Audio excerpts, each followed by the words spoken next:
ကျွန်တော်ဒီနေ့ဘတ်နှစ်တန်းလောင်းနဲ့လို့ရမယ်ကွန်ဒိုတစ်ခုပြပေးမယ်ဒီကွန်ဒိုက30ရာခိုင်နှုန်းပေးပြီးတာနဲ့တက်နေလို့ရပြီကြံတဲ့80ရာခိုင်နှုန်းကို2နှစ်အတွင်းအရေးကြပေးလို့ရမှာဖြစ်ပါတယ်ပြီးလို့ရှိရင်အတိုးလုံးဝမရှိအဲ့တော့ဒီကွန်ဒိုက Sina Developer ကစောက်ထားတဲ့ Flexi ကွန်ဒိုဖြစ်ပါတယ်အဲ့တော့ဒီကွန်ဒိုမှာက4အောက်အစုံရှိတယ်ဈေးတန်းကလည်းသူက2တန်းကနေ5တန်းထိပေါ့နော်1 bed 2 bed 3 bed အစုံရှိတယ်အဲ့တော့ကိုက4အောက်ကိုမှစိတ်ကြိုက်ရွေးရှင်တယ်ဈေးတန်းကိုလည်းစိတ်ကြိုက်ကစားရှင်တယ်ဆိုလို့ရှိရင်ဒီကွန်ဒိုကိုလာဖို့ကျွန်တော်ဖိတ်ခေါ်ပါတယ်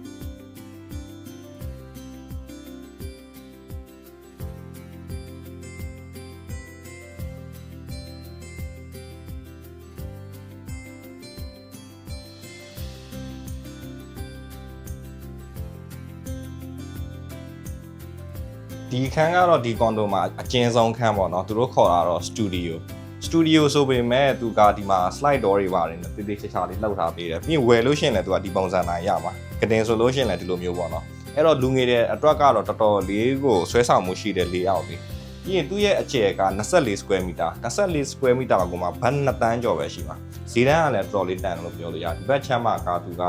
ဟိုတာcloset ထားဖို့နေရတယ်ဒီဘက်မှာ veranda ရှိနေတယ်ဒီမှာယူချိုကန်နေတာအဲ့တော့သူ့ရဲ့ layout တွေကလေအကောင်လုံးကကွက်တိအဲ့တော့နေရမယ်ဆိုလို့ရှိရင်တော့ feeling လေးကတော့တော်တော်လေးကိုအဆင်ပြေတယ်ဒီခန်းကသူက35 square meter 35 square meter ကို1 bed plus ပေါ့နော်အိတ်ခန်းဒီမှာအသေးလေးတစ်ခန်းလောက်ထားပေးတယ်ဒါကတော့အိတ်ခန်းလောက်ချင်လို့မဟုတ်ဆိုရင်စာကြည့်ခန်းလောက်ရင်လောက်ပေါ့နော်ပြီးရင်ဒီဘက်မှာကလုံးဝဟိုအိတ်ခန်း master ခန်းအစ်စ်ပေါ့နော်ဒီဘက်မှာတစ်ခန်းရှိမယ်ဒီမှာရေချိုးခိုင်းတာပါမယ်အိတ်ခန်းပါမယ်ပြီးရင်ဟိုတာ veranda လည်းပါမယ်အဲ့တော့ဒီအခန်းက35 square meter ကိုသူ့ရဲ့ဈေးတန်းက3တန်းနဲ့3သိန်းအဲ့လောက်ပဲကြာမယ်အခုကျွန်တော်ပြပေးမယ့်အခန်းက42.5 square meter ပေါ့နော်ဒီအခန်းက1 bedroom plus ဒါပေမဲ့ plus ဆိုတာကဒီနေရာလေးကိုသူကအိတ်ခန်းကြကြနေရှင်တဲ့လူအတွက်လောက်ထားပေးတာဒါမှမဟုတ်ကိုကအိတ်ခန်းတစ်ခန်းထည့်ချင်တယ်ဆိုလို့ရှိရင်တော့ဒီမှာပြန်ကန့်လို့ရတယ်စိတ်ဝင်စားဖို့တော့ကောင်းတယ်သူ့ရဲ့layoutလေးရလေဟိုကွန်ဒိုဆိုတာထက်လေအိမ်ရဲ့အခန်းတစ်ခန်းကိုနေရတဲ့ feeling မျိုးလေးရတယ် kitchen ကတော့ separate kitchen ဖြစ်မယ်ဒီဘက်မှာကတော့ master အခန်းပေါ့နော်ရေချိုးကိုင်းတာကတော့တစ်လုံးမှပါမယ်ဈေးကဘတ်4တန်းဟုတ်အခုကျွန်တော်ပြပေးမယ့်အခန်းကသူကအိတ်ခန်းနှစ်ခန်းရေချိုးကိုင်းတာနှလုံးပေါ့နော်ပြီးရင် kitchen ကလည်းသူက separate kitchen ဖြစ်မယ် slide door နဲ့ကာထားတယ်အဲ့တော့ဟင်းချက်စားခြင်းတဲ့လူတွေအတွက်ကအရင်အဆင်ပြေတယ်အခုဒီမှာအဲ့ခန်းကတော့မြင်တဲ့အတိုင်းပဲ50 square meter ဆိုတော့ဒီမှာမိသားစု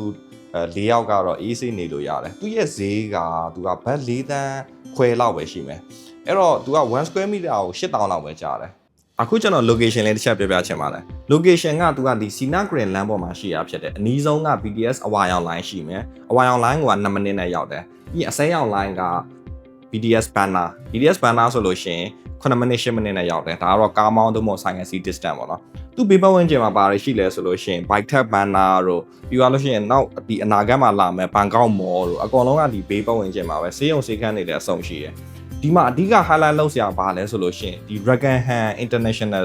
ဒီတက္ကသိုလ်ပေါ့နော်တက္ကသိုလ်ကဒီ project နားလေးမှာလာမှာအခုစောင့်နေပြီလက်ရှိမှာကျွန်တော်တို့ဒီကျောင်းတစ်ကျောင်းစောက်လိုက်ပြီဆိုလို့ရှိရင်ဘေးပတ်ဝန်းကျင်ကကွန်ဒိုတွေကအလိုလျောက်သူကရောင်းအားတက်လာတယ်ပြီးသွားလို့ရှိရင်ဈေးတန်းတွေတက်လာတယ်ပေါ့နော်အခုဒီမှာကျောင်းကမပြီးသေးဘူးဆိုတော့အခုလက်ရှိမှာဒီဈေးနဲ့ပေါ့နော်အဲ့တော့ဟိုကျောင်းတက်နေတဲ့ကလေးတွေဒုမဟုတ်ဆိုလို့ရှိရင်မိဘတွေဆိုလို့ရှိရင်တော့ဒီ Rackingham University ကိုရင်းနှီးပြီးသားဖြစ်နိုင်မယ်ဒီ APEC ဆိုလို့ရှိရင်ကသူကဒီလျင်ခွင်းအနောက်အဝေးသွားတာဒီ Rackingham အသစ်ဆောင်မဲ့ Rackingham University ကဒီမြို့ထဲနားလောက်ကိုရောက်နေတဲ့အခါကျတော့ဒီဟာကအနာဂတ်မှာတော်တော်လေးကိုဟော့လာမဲ့အနေထားမှာရှိတယ်အဲ့တော့ဒီပတ်ဝန်းကျင်မှာကိုကကျောင်းတက်ဖို့ဒုမဟုတ်ဆိုလို့ရှိရင်ပြန်ပြီး investment ငါစားဖို့ဆိုလို့ရှိရင်တော့ဒီ project ကတော့ထည့်သွင်းစဉ်းစားလို့ရတယ်ဟုတ်